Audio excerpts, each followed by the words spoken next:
This podcast is proud to be part of the Blueberry Network. That's blueberrywithnoease.com. Hey, this is John Lee Dumas of Entrepreneur on Fire, and you're listening to Transpersonal Radio with Angela Lynn Gibson. Remember, your thoughts upload your reality. Think wisely and always prepare to ignite. Welcome to Transpersonal Radio. TranspersonalRadio.com. Real talk for real life. Inspiring podcasts. Exploring personal empowerment and transformation through parapsychology, spirituality, and how your thoughts upload your reality. And now your host, Angela L. Gibson.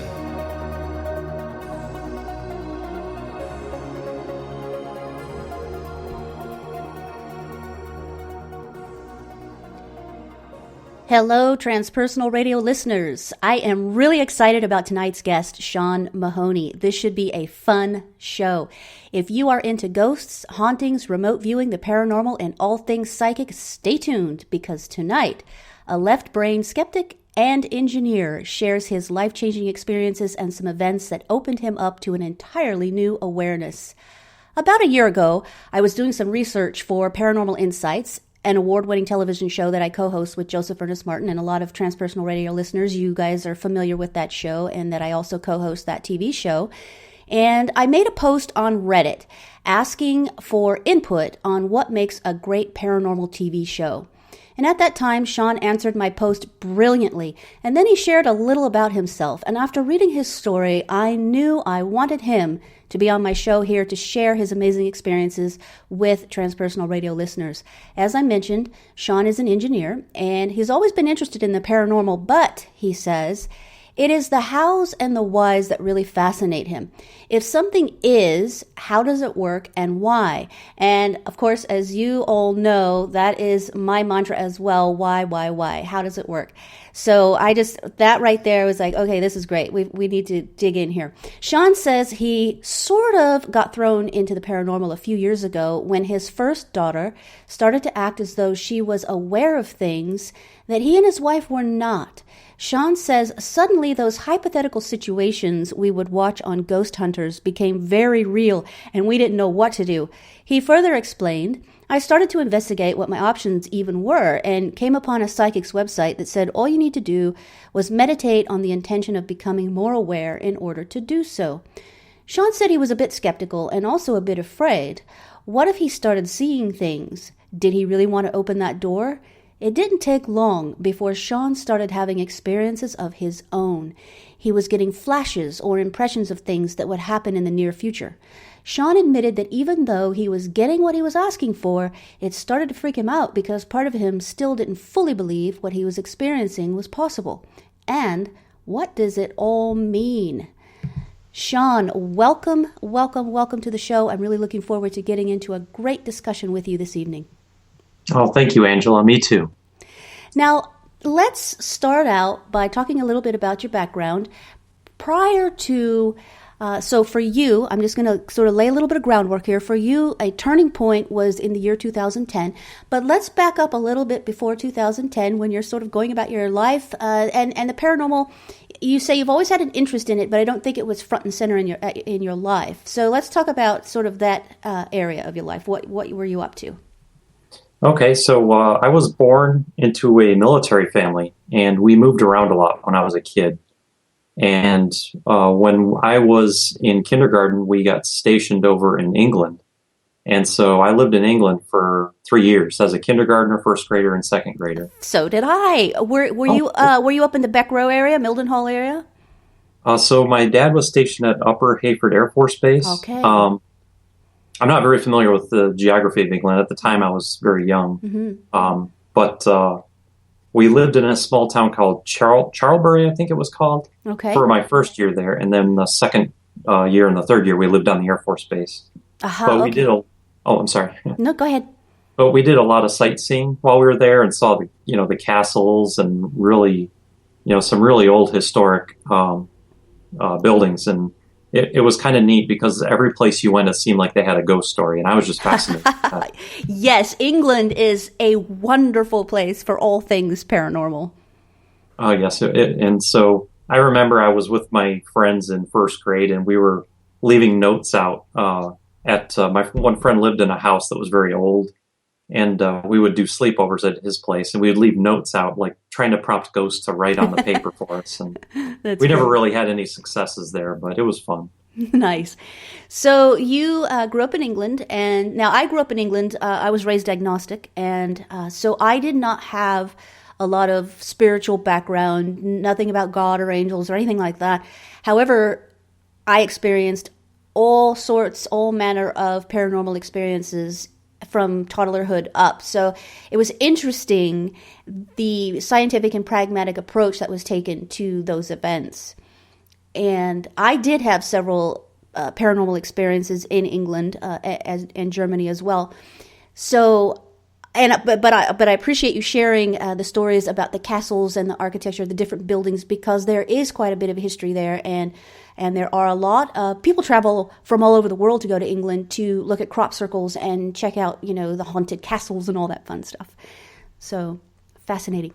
Now, when you came to the States, where did you land?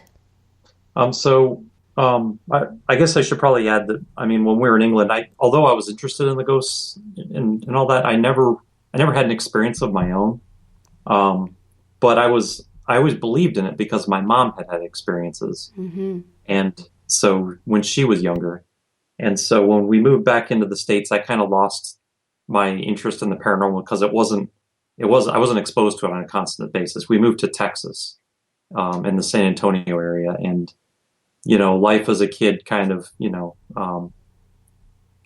just being a normal, not kindergartner, but grade school. I was in the third grade at that time, and, got into Teenage Mutant Ninja Turtles and yes. all that stuff. So, yeah, paranormal wasn't really that much in my awareness anymore at that point. So, for most of my life, I'd gone without ever really having anything that I would consider a paranormal experience that I could consider my own, which is why when I grew up to be an engineer later, I was very skeptical. So rightfully so, and I share that with you as well. So I took an interesting trajectory myself, even though I was again experiencing paranormal all along, all the years. I also went through a period of my time where I said, that's it. I don't want to deal with any of this woo-woo stuff. I'm going to be grounded and logical and left-brained. And so I became a degreed scientist. I was going into the medical field. I went into the law enforcement field. However, no matter what I did, kept coming back around, and I kept having all these experiences. And so here I am today. I'm embracing it. And it's been quite an adventure, to say the least. Now, around 2010, you say that your world was turned upside down. So here you are, going about your life, and you sort of the day-to-day. Paranormal's not really on the radar, what have you. And all of a sudden, here we are in 2010, and you have a health crisis. So walk us through that and tell us a little bit about what happened. I worked in the automotive industry, and around the 2008 timeframe, when the economy started to really decline in the United States, I left my job in the end of 2008, and I didn't find another one until a little over 2 years later. So for 2 years, I was unemployed. I got into a very negative state of mind. Mm-hmm. I was very depressed. I was angry. I was kind of bitter. Just that negative cycle was just a constant thing in my mind. And we had our first daughter in early 2010. And so here I was being faced with being a new parent, and I felt like I wasn't, I wanted to support my family, but my wife was doing that. I felt kind of ashamed and guilty. And it was just, I don't think it's any coincidence or surprise that I started to develop health problems, and went to the doctors that, I grew up going to the standard medicine doctors that, most of Americans go to. Mm-hmm. And they couldn't offer me any answers. They did all kinds of tests on me, and everything came back fine. They wanted to give me antidepressants, even though I wasn't clinical in my depression. They thought it would help with my symptoms. And I knew just deep down inside, there was just this gut feeling that said that is not the answer. Mm-hmm. Something happened to make this these health problems arise. So I can do something to fix it. I just need to know what that is. And so that was the first time that I had ever really considered turning to alternative medicine, just because I felt like I had no other options. Mm-hmm. And that's when I got exposed to acupuncture. You share an experience that so many of us have had, and that when I was going to go into the medical field, I actually started turning away from allopathic medicine, which is traditional Western medicine, because I found it to be lacking in preventative care. Allopathic medicine is brilliant for trauma medicine, for fixing broken bones, for surgery, and it absolutely has its place. However, I think pharmaceuticals are highly overprescribed, and we won't get into that because that's a whole discussion in and of itself. But I started also really looking at alternative holistic homeopathic medicine, and I became intrigued at the possibilities. Now, when you started looking into acupuncture, and I believe you also sort of looked into energy healing as well, share with us what worked for you, what didn't, what you learned. I was going to a holistic doctor just because I wanted to try the alternative route. I didn't even know what to look for at first. It was my mom who was kind of in my ear saying, well, have you tried this? I'm like, no, but it's a waste of time. But I got to this point where I was like, okay. The first thing they did was recommend dietary changes, and I thought that was absurd, but I kind of was desperate, so I tried it anyway, and I got positive results. Mm-hmm. So when I got positive results, I said, okay, what else you got? And that's when they, said, well, we like to try acupuncture. I'm like, oh, okay. And the first time that I was exposed to it, I remember I was laying on a table, and I felt kind of goofy laying there for 5 minutes in this room with these 3 needles, sticking in me. And then I remember I got up and I walked out to leave thinking, okay, well, that was kind of a waste.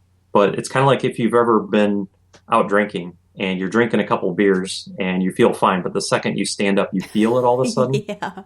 So when I stood up and I started moving around after the acupuncture session, it's very difficult to put into words, but if I could say it was like anything, it's like I felt lighter. Wow.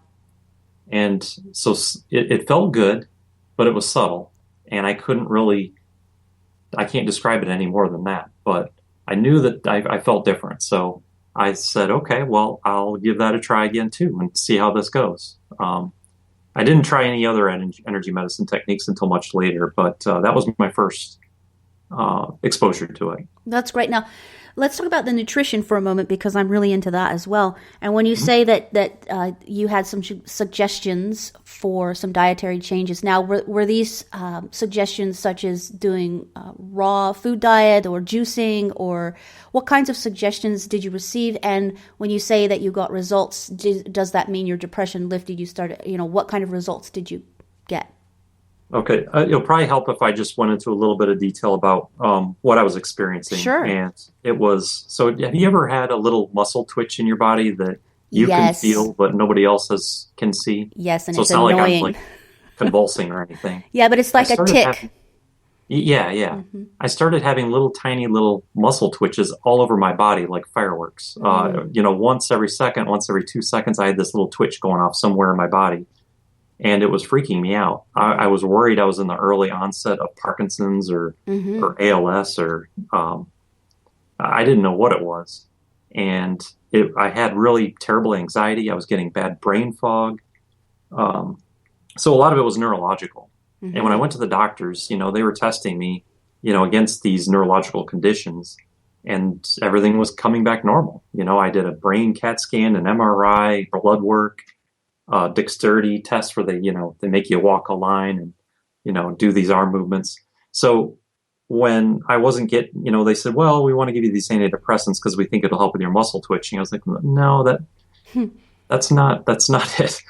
So what ended up being the primary thing that helped me was when they suggested a dietary change. They suggested I stop eating gluten and dairy because they said those are the 2 biggest offenders. They're really complex proteins that the body has a hard time breaking down. And most commonly, if people are having health issues and they give those foods up, usually they see a noticeable difference, if that's related. About And how in my long? case, About how long did it take for you to start noticing? I would say within a day, I was Wow. already feeling better. It Wow. was amazing. I've talked to other people where they said it's taken longer for the stuff to get out of their system. Mm-hmm. Um, so what I ended up having was a condition they call leaky gut syndrome, and it sounds kind of weird, but Mm-hmm. the lining of your intestines is semi-permeable. So when you eat your food, it goes through your stomach and through your intestines, and then whatever doesn't get digested gets, that's your waste. But so what you want to do is to absorb the nutrients from the food, but block anything that's not healthy for you, right? Yes. So when that membrane starts to break down and get inflamed, so you get some inflammation there, it starts to let undigested food proteins into your bloodstream. So your detox organs have to work overtime, your immune system ramps up, you develop new food sensitivities, new allergies, and that's kind of what I was having, is I was reacting very badly to gluten, dairy, soy was another offender for me. And once I started avoiding those foods, I began to feel a lot better. So I still had to do some treatment work to get rid of that condition and recover, but stopping the offending inflammatory foods was the first major step to feeling better. Outstanding. Now, another thing happened. So here you are, you're dealing with your health crisis. You're starting to get a handle on it. You're starting to feel better. You're starting to see changes through diet and acupuncture. And then you said you sought out other energy healing later that we'll get into. Now, also about this time, you had a young 1-year-old daughter. And Yeah, so you had just moved into a new home. So tell us what happened there. right. So we moved to Ohio for when I got my job, and my wife, was able to transfer her job. And we bought an old, well, not a 1985 house, not that old, but it had been vacant for 13 years. Really? And we did some renovations when we first moved in because 1985 called, they wanted their kitchen back. And so, those are two of the red flags for paranormal activity, right? Well, and Vacant no for a long kidding. time. And you know what? It is so. This is. I'm just going to interject this because a lot of the people that might be listening right now who are superstitious, 13 years. Oh, yeah. Right? Yeah, that's So- true. Yeah. So go ahead. So we renovated the kitchen and did some other things to the house before we moved into it. And when we moved in, my daughter had just turned 1, so she was walking, just starting to say a couple words. She knew "Daddy," "Mama," "hot" because of the stove. We'd always tell her that the stove was hot, so she'd say "hot." So she was getting a couple words down, but by no means could she communicate what she was perceiving. Mm-hmm. But very quickly after we moved in, she started to act very strangely. Like she wasn't a clingy child, and she became a lot more clingy to us, like she was afraid of something. Mm-hmm. And I had watched the Ghost Hunters TV shows before out of just general curiosity. But never in my wildest dreams did I ever imagine I would be in a situation where I would be the one having to deal with something. And so I don't know how long it was before I made the realization that I was like, oh my goodness, she is actually acting like she's afraid of something that I can't see. Wow. And then I started to think about it and thought back to all the other times. And I started to put the pieces together. I'm like, am I going to have to call a god? What do I do in this situation? I don't even know what to do. So let's back up for just a moment because I'm really curious. Now, what did the real estate agent say about why this house had been vacant for 13 years? So it was owned by a guy who, so he moved in with his, so the house was built in 85 by a builder who built it for himself. Okay. He passed away in 1989 by a heart attack. Mm-hmm. I don't think he was in the house when he died, though. I think he was in another state. Okay. So his wife and his son, moved out, sold the house to another family with 2 kids. And the last child moved out in 1998, and then the husband and wife got a divorce. Mm. And he moved in with his sister just in another neighborhood right down the street.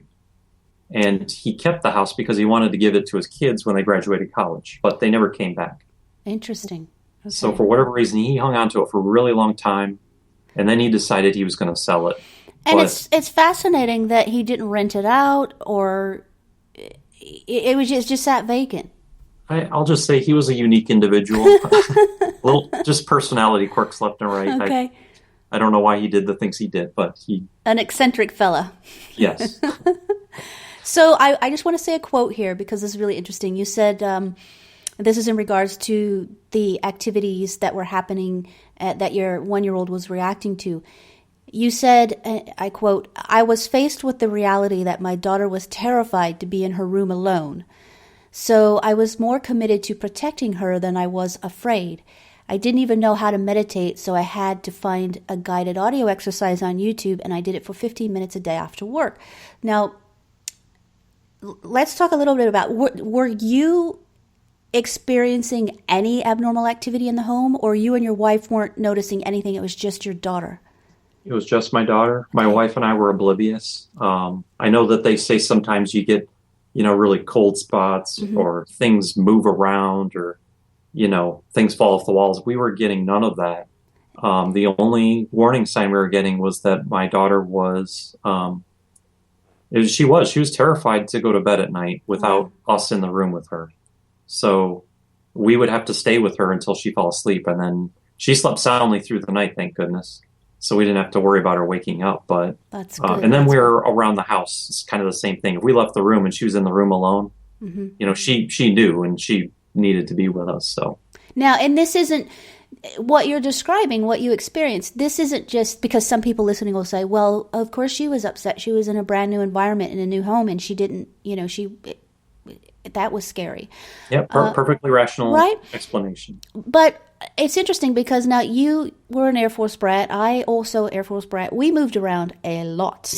And, mm-hmm.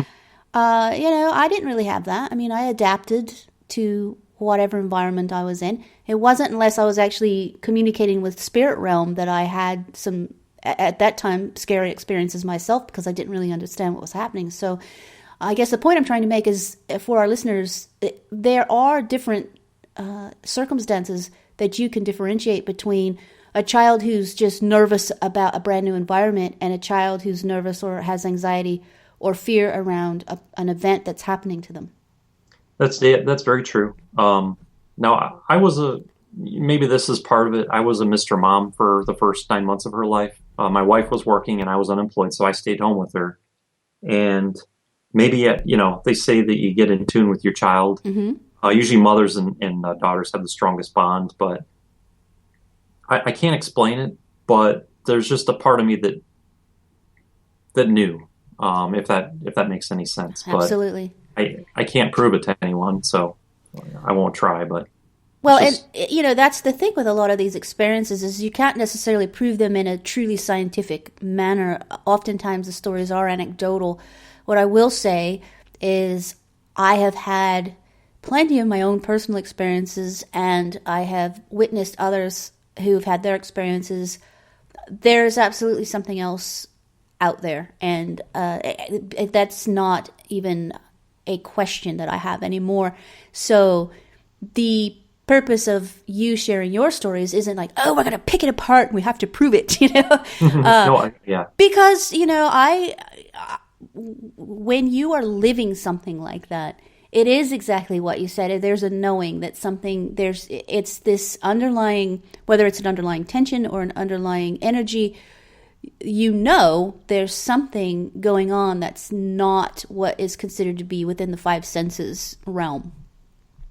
Yeah, and because I can understand that, a lot of skeptics might make the argument that your fear can really carry, you can get carried away with your fear. And, sure. And I've experienced that before.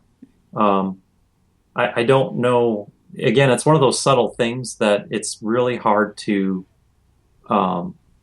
put into words, but it felt different and I can't explain it other than that. So when you started looking into the meditation in order to tune into the frequency, I guess, of what was in your home, is that correct?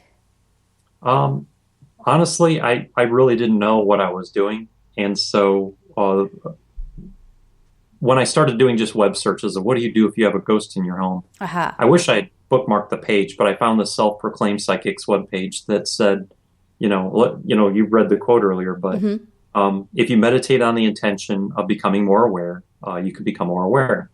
So that was my sole intention was, okay, if there's something here, I want to be aware enough so that I can know what to do. If there's something bugging my daughter, I want to be aware of it too. That's right. That was my sole intention.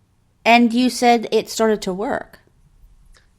Yeah. So it's kind of funny that I never really became aware of what was in the house, but I was having other experiences. It didn't take very long before I was getting intuitive flashes of things that would happen very soon after I would have the flash. So this was around the August 2011 timeframe. And if you recall, there was about an 8.5 magnitude earthquake in Washington, D.C. Maybe it was 5.8. It wasn't 8.5. That would be devastating. It was a 5.8, I believe. And the Washington Monument cracked.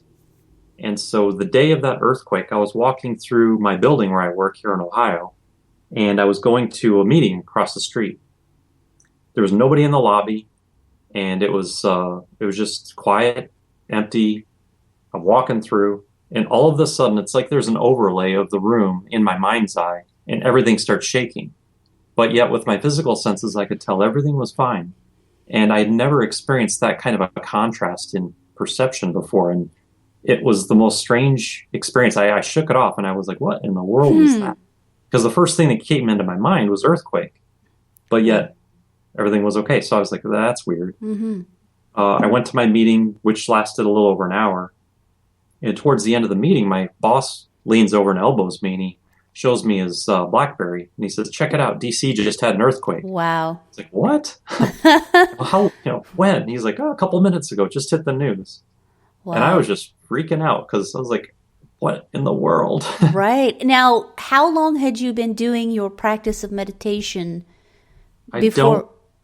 I don't recall exactly, but it was not long. It was either a couple days or it was a week. Okay. It wasn't any longer than that. So the universe, the spirit realm, the paranormal realm really started opening up to you very quickly once you... So it's interesting because you set your intention that you wanted to experience, see, to be able to know, basically. And then within a couple weeks, you started to actually have these premonitory experiences, which is amazing. It was. And it scared me too, because I was getting kind of what I was asking for. But at the same time, there was a part of me that didn't believe anything was going to happen. And I could just say, oh, that was all nothing. And my daughter's just, there's that part of you that just hopes it's nothing. But I was finding it was something. Mm-hmm.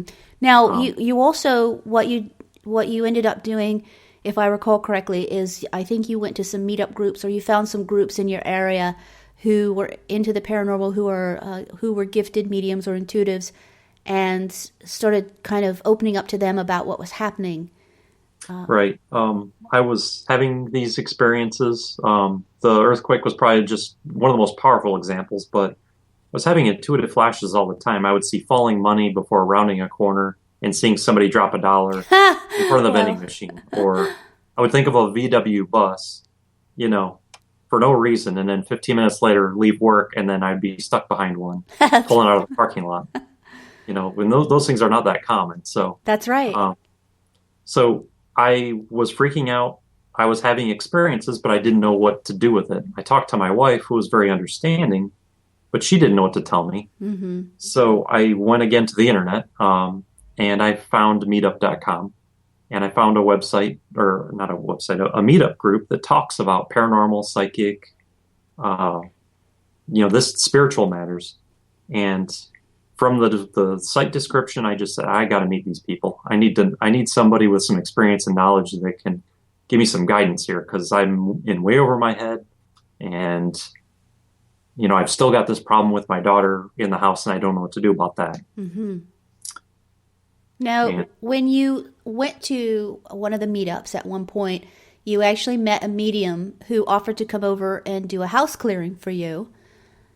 Right. How did that go? Did it resolve the problem? Did it relieve that energetic It anomaly? did. Okay, wow. Despite the experiences I was having, I was still skeptical in the beginning. Mm-hmm. And this guy, he was just the vibes I was getting from all these people was just very kind, loving, gentle, very just great people. He didn't want anything to come over and clear the house. He just heard my story and he thought, well, I want to help. And so I offered to make him dinner at a minimum. I felt like I should do something Mm-hmm. for him. And so he came over and he walked through the house, and from his perception, he said that we had three. He said one was an older female who was very attached to my daughter. And he said there was another younger male who he said felt like he was lost and probably followed me home because he didn't, he thought I might be able to help him, apparently. Mm-hmm. Mm-hmm. And the other one was a small child that he said would kind of giggle and run away anytime he went into a room where it was there. So he didn't really know what to do with that one. So he did a clearing. The younger male was apparently very eager to cross over, just didn't know, didn't realize that he had the power to do that. So, but the older female was apparently very scared to cross over, felt, the impression he got was maybe more that she was, afraid of judgment or whatever. Mm-hmm. Just, she didn't want to leave. And she was very drawn to my daughter, but he used his, he was a Reiki practitioner and a medium, and he used both of those skills to basically force her out. Gave her a choice: you either have to leave or you're crossing over, but you can't stay here. And that night, and I'll remind everybody that my daughter was still just over 1, had zero comprehension of what we were doing. And immediately that night, there was already a difference in the way that she was behaving. So it was a stark contrast, and she only improved from there. I think there was a little bit of a habit that had been developed about being around us, but you could tell that the urgency was no longer there. We would leave the room, and it was an urgent need that she needed to be with us. Versus if she got playing now and she was distracted, there was no longer an urgent need to be with us. So she could be distracted, go 15 minutes and say, hey, where's mom and dad? And a normal childhood. Exactly. And then she just kind of lost that I need to be near you. Wow. But the transition was that night. So I'm a results-based person. I saw the alternative medicine guys, they gave me results. So I said, okay, I'm going back.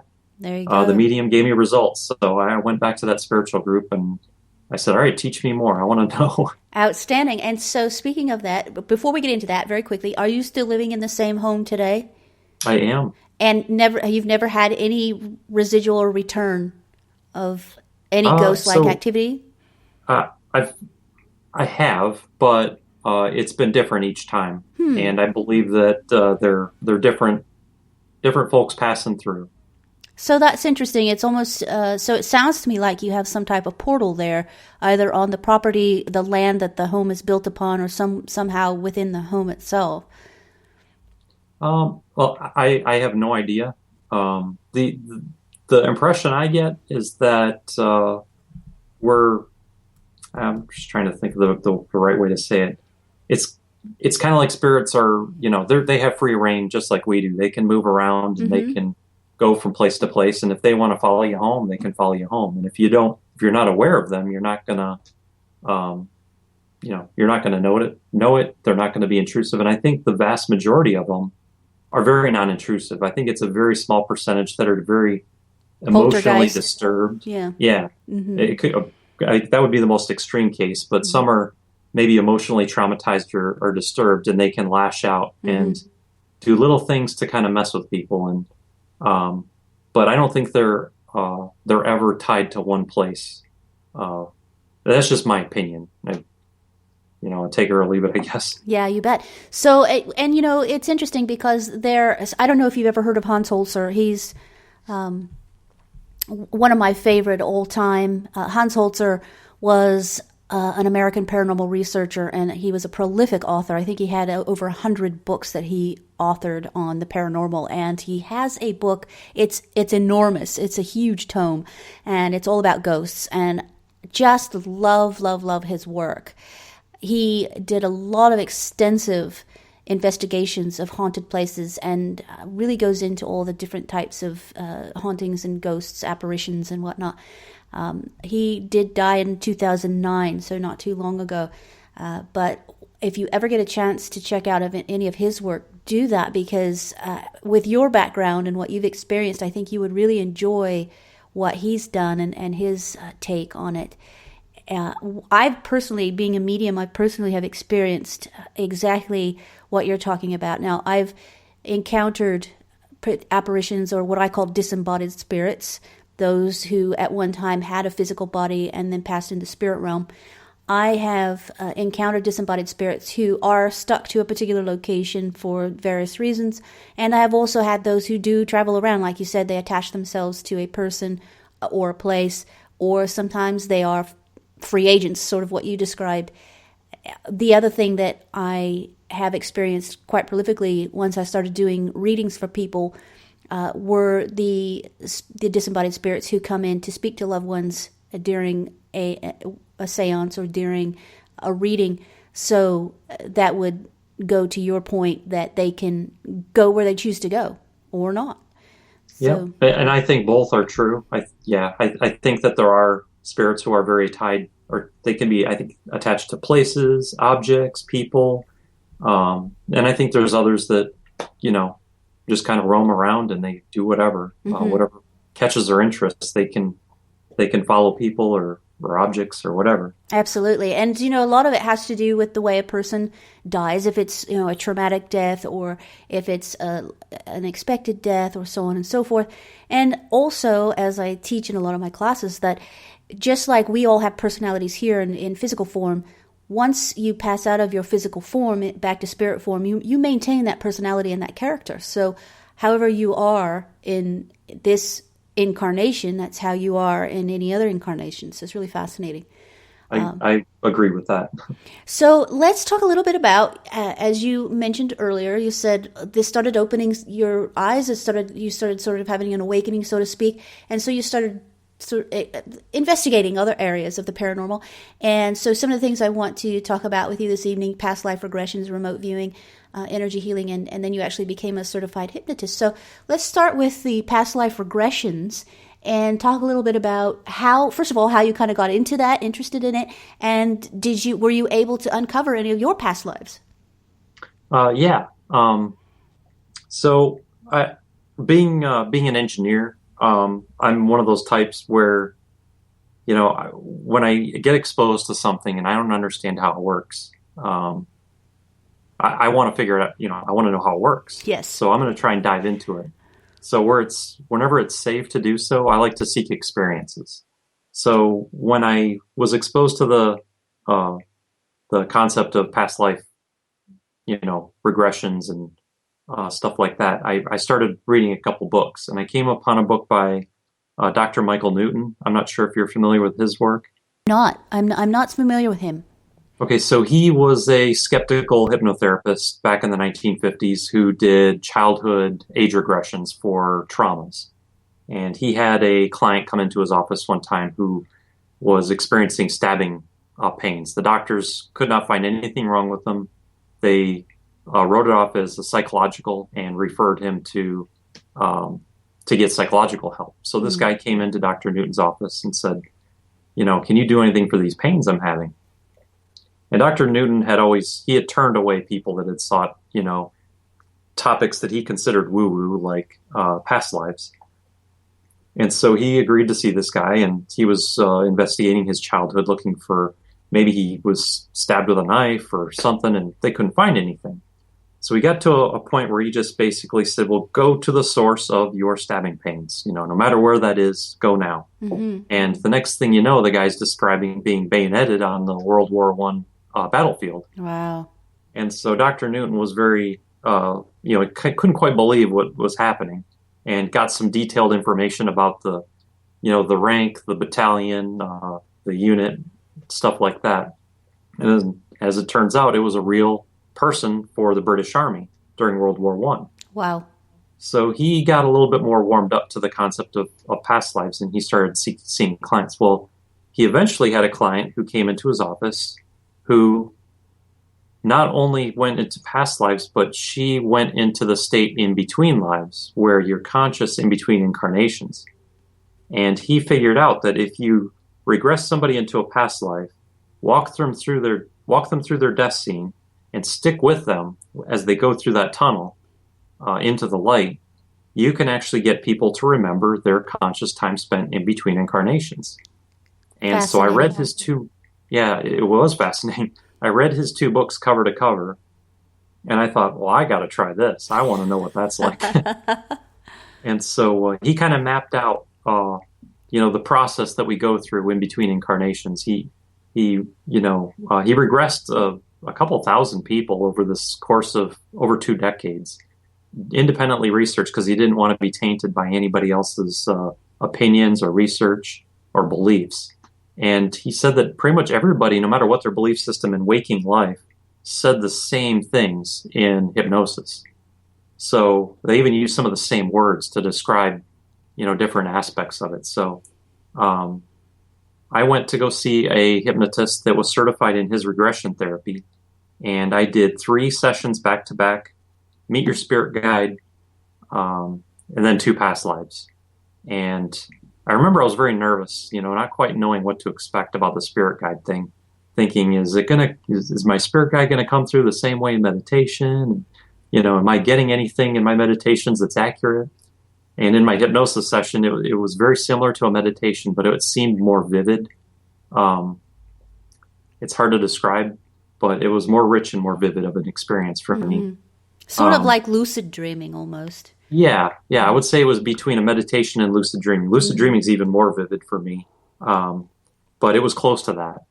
And when I met my guide, he appeared exactly the way he always does in meditations. I always see a Native American male, and he kind of said, stop doubting yourself. You're much more connected to me than you could ever possibly imagine. Just trust yourself, So, okay. Mm-hmm. So it was a very positive experience. And we did 2 past lives. And I wanted to know what my most recent past life was because I was curious if I might be able to research and find out who I was and, maybe get some information. And then the other one, I wanted to know if there was a past life that was tied to me getting that neurological condition that I came down with in 2010. Right. And what did you find out? So for my most recent past life experience, I saw that I was an engineer again. What she has you do is she kind of has you go through the tunnel and then you descend down to the ground and you plant your feet on the ground and you look down at your shoes and you start describing what you're wearing. She says there's something very grounding about that. So I'm looking down at my feet. I'm walking on a paved sidewalk. I was wearing brown, leather shoes and khaki pants and kind of a nerdy, engineer 1970s button short sleeve shirt. I was like, oh man, I'm an engineer. I just know it.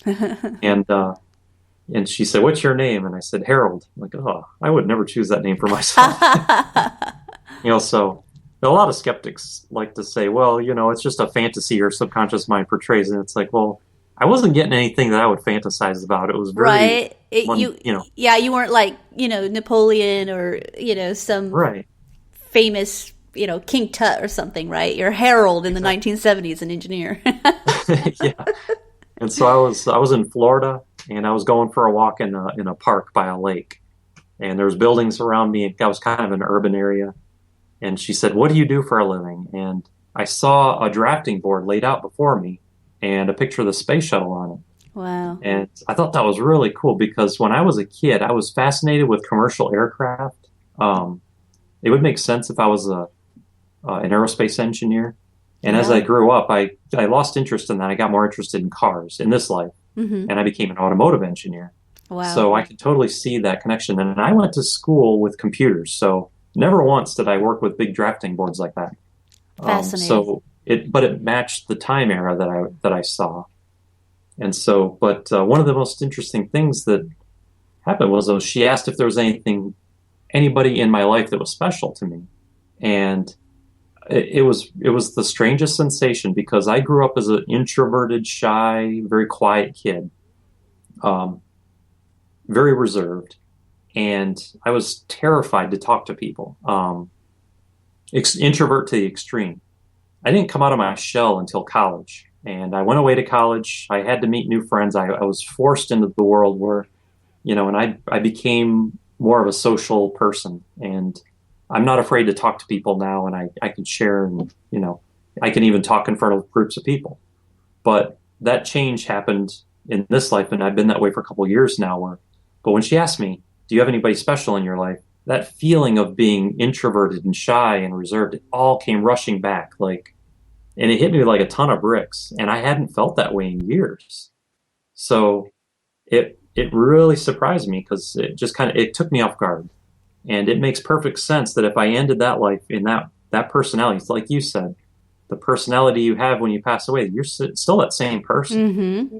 So that's how I started out this life. And that's absolutely fitting as well, Sean, because what we're trying to do through all these incarnations is to evolve in consciousness and evolve up that ladder. And so it also makes sense that as you were such an introvert in a previous life, your previous life just before this one, that in this one you would start to overcome that. That would be one of the quote-unquote lessons or what have you, but something that you would want to improve upon. So in this lifetime, you learn to be more outgoing. Right. I just love that. It was a lesson I was trying to learn in that life, but I was failing. Mm-hmm. And I was miserable. And I think that people say your higher self is kind of helping call the shots about the things that you face in this lifetime to basically meet your spiritual goals. Mm-hmm. I got to this point where it was an exit point, saying, okay, let's try this again. And I took advantage of it. And I'm glad you brought up exit points. Those are so fascinating because, I don't know, there are different schools of thought on this, but I'm glad you brought that up. So the exit points, for those who are listening and are not familiar with them, those are the different points upon a particular incarnation, a particular life, where you can leave, you will die. And when you're faced with that choice, you can choose to go or stay. So talk to us a little bit about your experience with your exit points, both in this previous incarnation and this one. So in the previous incarnation, what I believe is that I was socially introvert shy, and I was supposed to be coming out of that shell, and I was not. I was resisting it. Mm-hmm. And we have free will, and that's, I just wasn't budging. So I was miserable in that life. I felt it in the session. It did not feel good at all. Again, it wasn't some fantasy of my subconscious mind saying, hey, let's be, somebody famous out. Working on a space shuttle does sound cool, but I was miserable doing it. Mm. And so she said, go to a point in your life where you are, that's significant. And I don't feel like I flashed forward that much into the future. It was still the 1970s. I got the impression it was around the mid-1970s. And I was outside of a restaurant with a black and white awning. And there was kind of an urban area. And I was kind of in an alley, like a side or side entrance. And I heard gunshots. And she said, what happens next? And I want to investigate. So I went out to the street and I looked down to my left, and there was a 1970s boat type car parked kind of off kilter, like it had stopped abruptly and kind of went into another lane. Mm-hmm. And the driver's door was open, and there was a woman crouched, screaming in distress. And there was a man with a gun somewhere in the vicinity that, had fired at her. And so, she said, okay, what's next? Now I want to help her. So it was kind of interesting the way that the hypnosis session progressed. It's not like I was moving. It's like I would snap from one place to another. So I was in the alley, then I snapped to the street corner, then I snapped, next thing I know, I was laying in the street with blood coming out of my left chest. And I had been shot, and I was floating above my body. And so I was going to intervene to help this woman, and I didn't make it. And I have the feeling or the impression that woman is my current wife. And I think she died that day too. I have no proof of this. It's just the intuitive feeling I got from the session. Fascinating. Go ahead. Just interesting thing to add. I didn't realize until I was driving home that putting this together. I had a birth defect in my left lung when I was... I was just going to ask you. And so I had lung surgery when I was 12 years old to correct it. And I have a big scar there now. Wow. But so they say birth defects and birthmarks are usually a sign of a past life trauma or death wound or whatever. So exactly right. That I was going to ask you about. That's fascinating. I'm getting goosebumps. That's great. Now, and of course that would also tie into some of the neurological issues that you were having in this lifetime as well, especially when you started getting to a point in your life where you were feeling out of control, you were feeling threatened, you were feeling less than, and that ties into as well. You felt like a failure for not being able to help save this woman in your previous incarnation, and she died, and now you're with your wife, and now you're feeling like you can't save her again because you're unemployed and you're not providing, and so it's interesting the parallels between the two and how that would bring up a lot of that what I call viral patterning definitely. that passes from incarnation to incarnation. So that's really, thank you for sharing that. That's a wonderful, wonderful story. Let's change tacks a little bit and talk about remote viewing. That's one of my absolute favorite topics. And if you get a chance, I just recently did an interview on my radio show with Marty Rosenblatt of the Applied Precognition Project. And we got into a whole discussion about remote viewing. What they're doing with the Applied Precognition Project is really quite fascinating because they're taking the concept of remote viewing. Marty is an associative remote viewer, and an associative remote viewer you may find fascinating because this is being able to associate what's going on and being able to predetermine or have a precognitive hit. So it's not just remote viewing in the traditional sense where you're being able to describe something somewhere remotely. This is actually being able to use remote viewing for future events, which is absolutely fascinating to me. And I know that you're into remote viewing, so check that out if you get a chance. Really good stuff. I've actually tried it. Great. So now, are you familiar with Marty or with the Applied Precognition Project? Very little, but yes, I know who he is. I've heard of the project. I haven't really read up on it too much. But you did try the associative. It wasn't with him. It was with a group of friends here. Okay. We figured we would try and see, how it worked for us. If we wanted to try, making a little money on a stock market. Right. So how did it go? We got mixed results. We were very new to remote viewing. And so it was a learning experience. But I had some good sessions, but I also, had some misses. So we figured, okay, we're not quite ready for this yet. And I haven't tried it again since then. Well, it's interesting that you say that because you might be a little hard on yourself about that. And so again, if you get a chance, listen to my interview with Marty. We talked a lot about that. And he was saying, there's obviously no one is 100%. That doesn't exist. Yeah. And he's saying that if you are getting 75 to 80%, that is like phenomenal, outstanding, right? And so just above 50-50 chance, of course you want to be a little above that, but he's saying, if you're hitting, 55%, that's obviously enough of an occurrence above chance. I can't remember the exact numbers, but it's somewhere around there. And then as you go, there are quite a few who are in the 60 percentile and so on. So don't be too hard on yourself. You might be preventing some more development in that area, and give yourself some credit there, because if you're getting, anywhere in the 50s and 60s, you're doing quite well. Thank you. Yeah. But the thing is for me, and I talk about this as well, I get into a lot of serious topics often, but also at the same time, we have to not lose track that this is supposed to be fun and interesting and fascinating. And if you approach it as a scientist, and what if, just like you do, well, what if we do this? What if we do that? How does it work? How do we deconstruct it? How do we find out what's going on? And just have fun with it. That's when you start having a lot of results. Oh, yeah, definitely. So having fun is the most important part, I think. Right? I mean, seriously, life is too short. So even if we're going to reincarnate, this particular life, this is the only one you've got just like this. So when you started getting into remote viewing, how did that come about?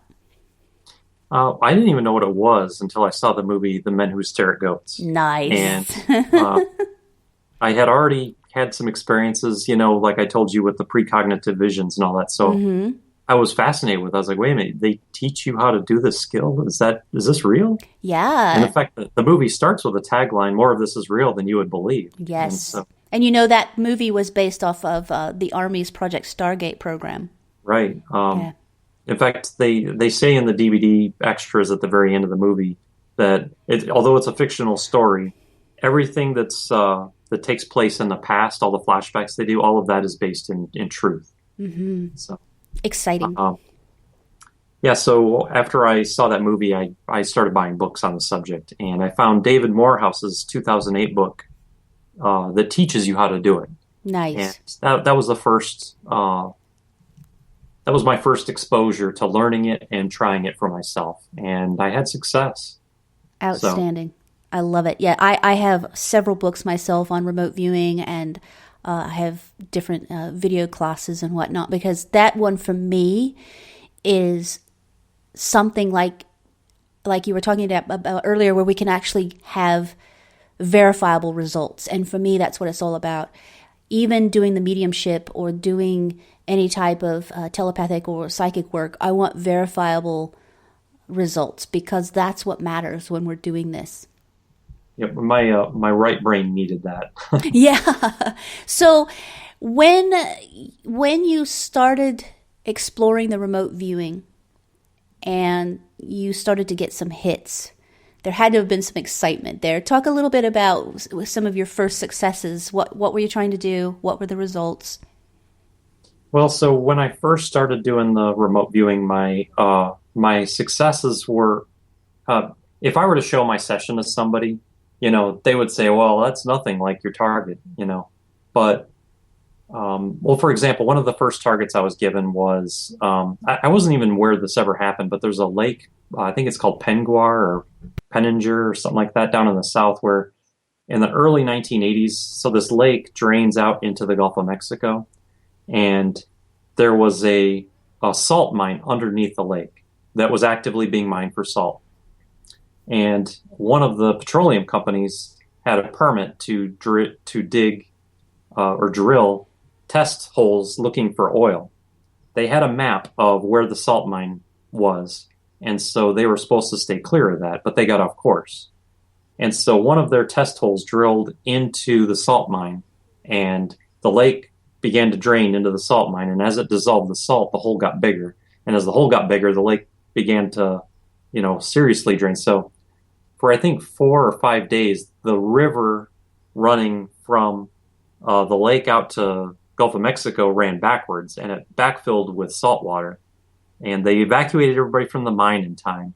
And amazingly, I don't think anybody was killed, but it was a major ecological disaster. And I had never heard of this before, but that was one of my targets. Wow. And one of the first flashes I got was, those hand drills where you crank it with one hand, and the other hand you hold stationary so the drill is up against what you're doing. Yes. So I got a flash of an old drill like that. And I was getting like really earthy type images. Remote viewing is very, in my opinion, I think it's poorly named, because people walk in with this impression that, it's like a movie in your head. If you can remote view, you should be able to tell me exactly the way everything is. Mm-hmm. Well, it's not like that. Things come through in little bits and chunks, and it makes no sense to you. You have no context, and which is why you're supposed to write it all down on paper for about an hour and a half, and you don't put it together until later. Yes. So I got a vortex vision after the drill, and so I drew and wrote this all out, and so it really, it's not like I had a picture of a lake draining or anything like that, but I did get like a land-water interface, and I got the drill, so it was kind of a symbolic type thing with the old drill, with this being an old drill from the 80s, whatever. So I was geeked at those results, but it's not anything I can show to anybody and say, hey, look, remote viewing works. They'd say, well, that's, somebody could easily dismiss that. Sure. But you're a beginner, so it's a skill. You got to learn how to communicate with your subconscious mind, and you can't just you're not going to sit down at the piano and play Beethoven's Fifth, the first time. You're gonna have to baby step and work your way towards it. That is absolutely the truth. And that is one of the most difficult things for a lot of people, because it's the patience thing, right? They get really interested in something, whether it's telepathy or remote viewing or past life regression, whatever it is. And they want to be able to just do it right now. Like, this is really cool, and I want to be the next Sylvia Browne or the next, James Von Prague or whatever, right? And they miss the part about how, oh, guess what? You actually have to study this and work at it and practice it and fail a few times and get a few hits and so on and keep at it. And a lot of people, they just don't want to. They don't want that. It's very difficult because you have to face your ego. Right. You have to fail and fail often and learn from it and get up and do it again. Yes. A lot of times when you fail that much, it's really hard to get back up and do it again. It's easy to say, well, this isn't for me. Right. Or it really isn't real. It's Yeah. Right. So let's talk a little bit about energy healing. When you first started out with delving into a little bit of the alternative medicine, holistic medicine, and you started working with some of the nutritional aspects and then acupuncture, what other energy healing have you experienced? What do you think works? What do you think maybe doesn't? So I think that there is something to all of it.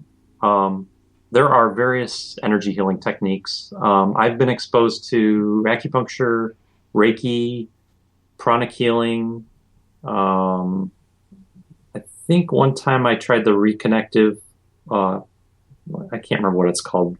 Anyway, but and each one is different from the others. There's just different techniques, different ways of doing things, and a lot of times people will they'll find what works for them, and then they latch onto it and they say, "Well, this is the way things are. This is the right way because it works for me." And I think that the universe is much more inclusive than that. We're all different, and you got to pick the right tool for the right job. So Reiki might be great for certain things. Pranic healing might be great for other things. Acupuncture might be great for other things, but it doesn't mean any one of them is better than the other. They're all unique in their own right, and they all have their best applications and the applications that maybe aren't, ideal. So I try to be open-minded when I'm exposed to something new. And if something works for me, great, I'll pursue it more. If not, I don't judge it as wrong or, not working. I just say that didn't work for me, and I'll move on. So I've actually learned a little bit how to practice pranic healing, and I've had success with that. Like I've gotten rid of my wife's headaches before. One of my friends had a pain in her leg from running, and she was doing remote viewing with me, and so she was complaining about this pain in her leg, and I said, "Hey, you mind if I try some pranic healing?" She said, "Yeah, I guess, sure." So I did a quick 5-minute sweeping and clearing, and her pain was gone and it didn't come back. So that was kind of cool. Very cool. Very, very cool. Now, you actually decided to become a certified hypnotist. Right. Tell me a little bit about that. So when I was exposed to the past life regressions, again, like I was telling you earlier, where it's safe to do so, I like to seek experiences and I like to learn as much as I can about them. So I was so fascinated with the experience of hypnosis that I wanted to know more about it. So I found an online class that, it's cheaper to learn things online than to go in person. And, yes. Through Steve G. Jones, the American Alliance of Hypnotists. And he had a basic hypnosis certification class. And it was an 8-week course. And I was like, you know what? I want to do this. And so I signed up for the class and I took it. And you have to go through a mock hypnosis session. And it was for something like losing weight. So I had to write like a weight loss script and record it on an MP3 as though I was talking to a client. And I sent that in along with a test that allowed me to pass the course. And so once I got my certification, I I don't have a practice or anything. I've got a full-time day job and two little girls now, so Right. um, I haven't decided to take time away from my free time to actively go out and practice, but I use it for, kind of a hobby. And I've hypnotized my wife a couple times for just to, try things out. One time she was having problems with, she was getting like these red rashes that were really itchy, and she couldn't figure out what was causing them. And so I said, hey, let's try and see if hypnosis can give us any answers. So she was okay. And we, it didn't take very long, maybe 10, 15 minutes. And once she got into the hypnotized state, I just said, we're going to look for an impression that will lead to a hint of what is causing these rashes. And she saw a jar of pickles, which was kind of weird because she doesn't even like pickles. We don't have pickles in the house. And she didn't really get anything more than that. I kind of probed and looked for other prompts and all that. But when we were done with the session, she's like, I got an idea. So she went to the refrigerator, and we had a jar of pickled peppers. So she was looking at the ingredients and took it upstairs, and she was looking at all of her personal products. And there was a lotion that she had been using for a while now, but the common ingredient between the two was sodium benzoate, if I recall correctly. And that was the only common ingredient with all of her stuff, and it was this one lotion. So she stopped using that lotion, and the rashes stopped.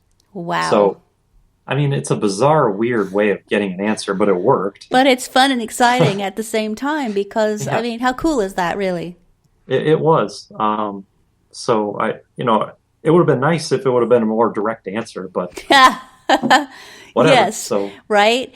I often joke about that when I say to, what some people call God, or, I call Source, and I say, I don't want any parables and riddles and metaphors and allegories and all that nonsense. I just want a really straightforward, I don't want any guesswork here. Just give it, concrete answers.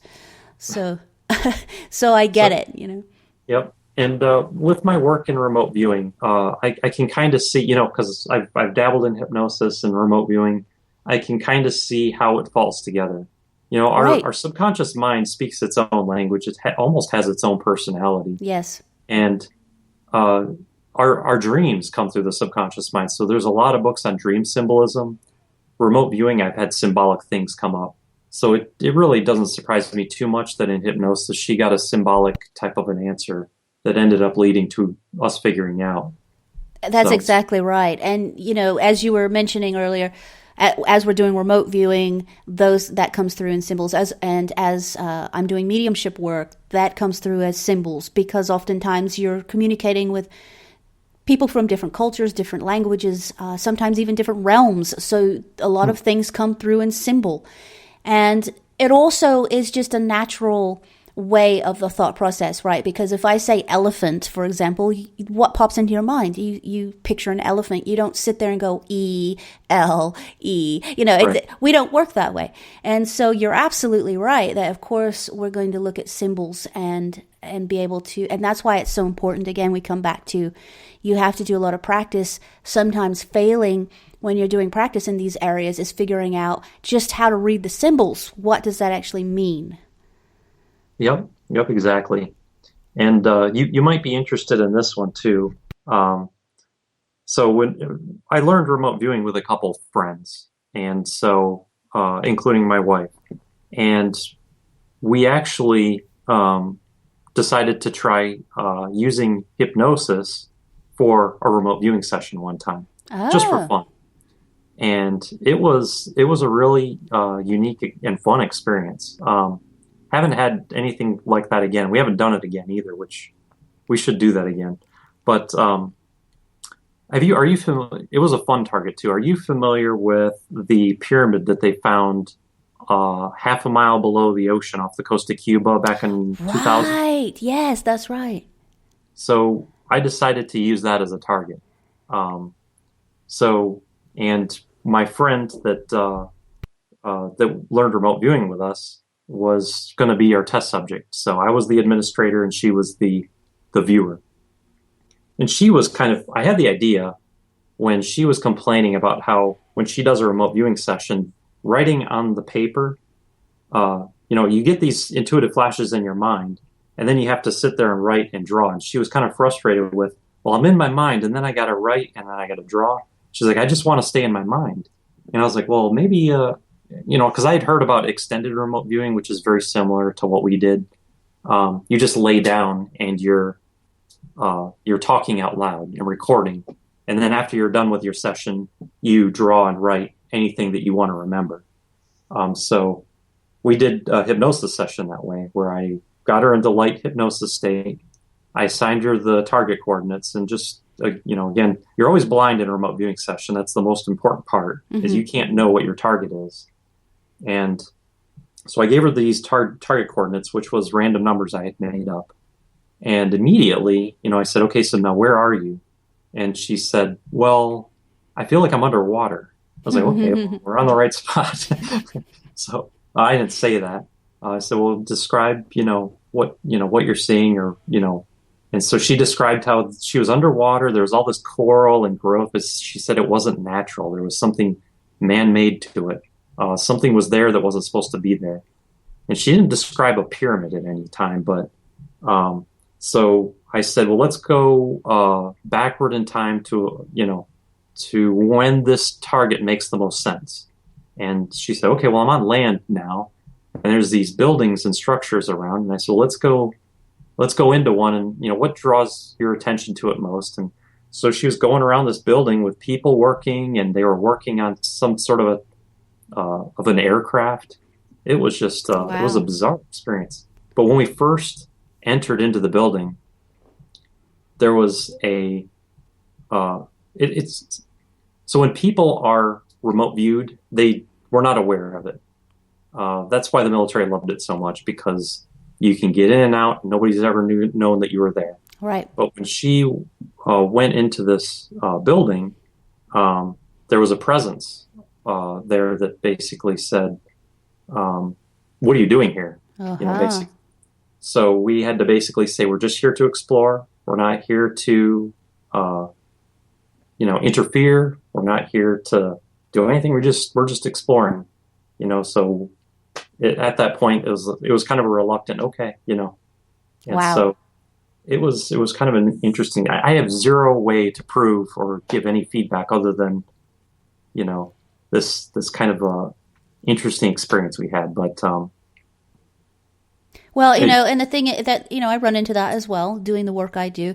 And there are often times where I do readings. I can absolutely understand where you're coming from, because I do readings and it cannot be empirically proven from a third party.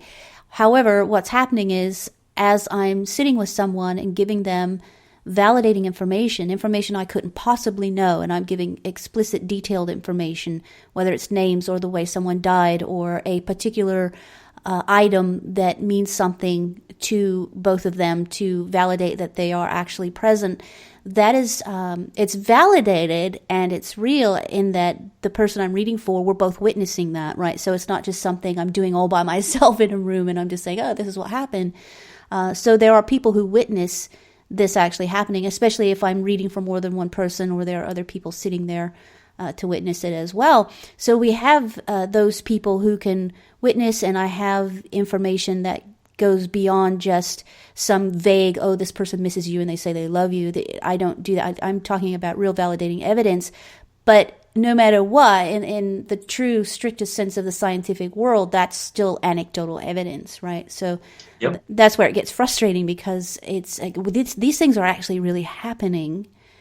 We just have to get to a point where we can get science on the same page, or a little bit more. That would be wonderful. Right? Right. So I think that's what some of us, like you and I, are supposed to be doing, is bridging that gap between the physics and metaphysics, and really bridging these two worlds together. Yep, it's incredibly frustrating to become aware of all of this stuff and have these positive, validations to the experiences that we have, and then to not really be able to talk to that many people about it. Right. Because you're the crazy person. Right, exactly. So yeah. I'd love to wrap up the show with I'm going to read. It's a quote. It's I guess it's not really a quote per se, but it's one part of the message that you actually wrote to me, and it was so profound to me. It was one of the deciding factors where I really wanted to reach out to you and have you on the show. So I'm going to read it in two parts because I wanted to comment on the first part. Now, again, this answer that you gave me for Transpersonal Radio listeners, for all of you out there, to give context, this is in direct relation to a question that I was asking about input for the paranormal television show and what would make a really great show. What Sean said is, I would like to see a show that doesn't just present another mystery and leave it at that. What about a show that digs deeper? I don't know, just a thought. Like I said, the engineer in me is always asking why and how. So that's what I try to do on Transpersonal Radio. I try to dig deep. I try to get in and say, let's really talk about something and not just do a surface overview of it or just say, well, there's a possibility about remote viewing, but I don't know, who knows, this kind of thing. No, I really want to get in and get examples and get experiences, and you've done wonderful with that this evening, so I really appreciate that. Thank you. I feel as though you have so many more stories. We could probably sit here another few hours and just keep going. I love talking about this stuff. Right, so do I. That's why I have a radio show. Right? But here's the part that was so profound for me, that I so appreciate, that I wanted to share with the world. You say, I think in today's modern society, we might have more potential of getting further than ever before in digging deeper. We just need to be brave enough to ask those tough questions and set aside the fear we have about what the answers might be. And that was just so profound. I love that. Well, thank you. So thank you for that. And Transpersonal Radio listeners, take that to heart. We need to be brave enough to ask those tough questions and set aside the fear we have about what the answers might be, because the answers might be amazing and inspirational and life-changing and wonderful. So, Sean, you found that to be the case in your journey, right? Because you started out sort of skeptical and also a little fearful, and yet now you've had so many amazing experiences and stories. It has been the most rewarding journey of my life. Yes, it's profound. So, Sean, I want to thank you so much for being on the show this evening, sharing with us some of your insight, your experiences, your stories. And if people would like to get a hold of you and ask you some more in-depth questions about some of the experiences you've had, whether it was the haunting in your home or the ghosts, the apparitions, or the remote viewing experiences, past life experiences, maybe they'd like to talk to you about the clinical hypnotherapy or the hypnotism, how can people reach you if they would like to discuss any of these topics with you further? Yeah, my email address is srmahoney007@gmail.com. Fantastic. And I will make sure that I put that in the show notes. So Transpersonal Radio listeners, you can find the information there. And Sean, I just want to thank you once again for being on the show this evening. It was an absolute pleasure. It was an honor. Thank you.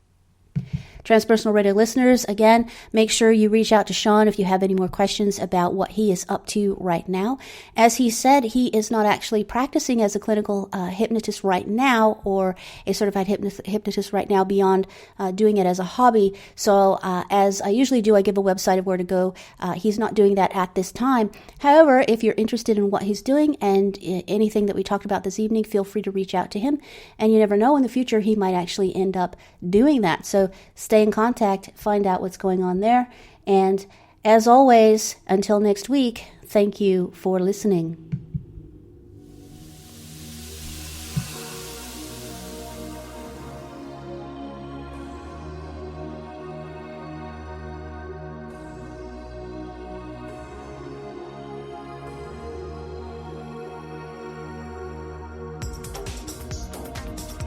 Thank you. Thank you for listening. Transpersonal Radio. If you'd like to suggest a future topic or be a guest, visit transpersonalradio.com. Call the hotline at 619-800-6057 or like our page, facebook.com/Transpersonal Radio.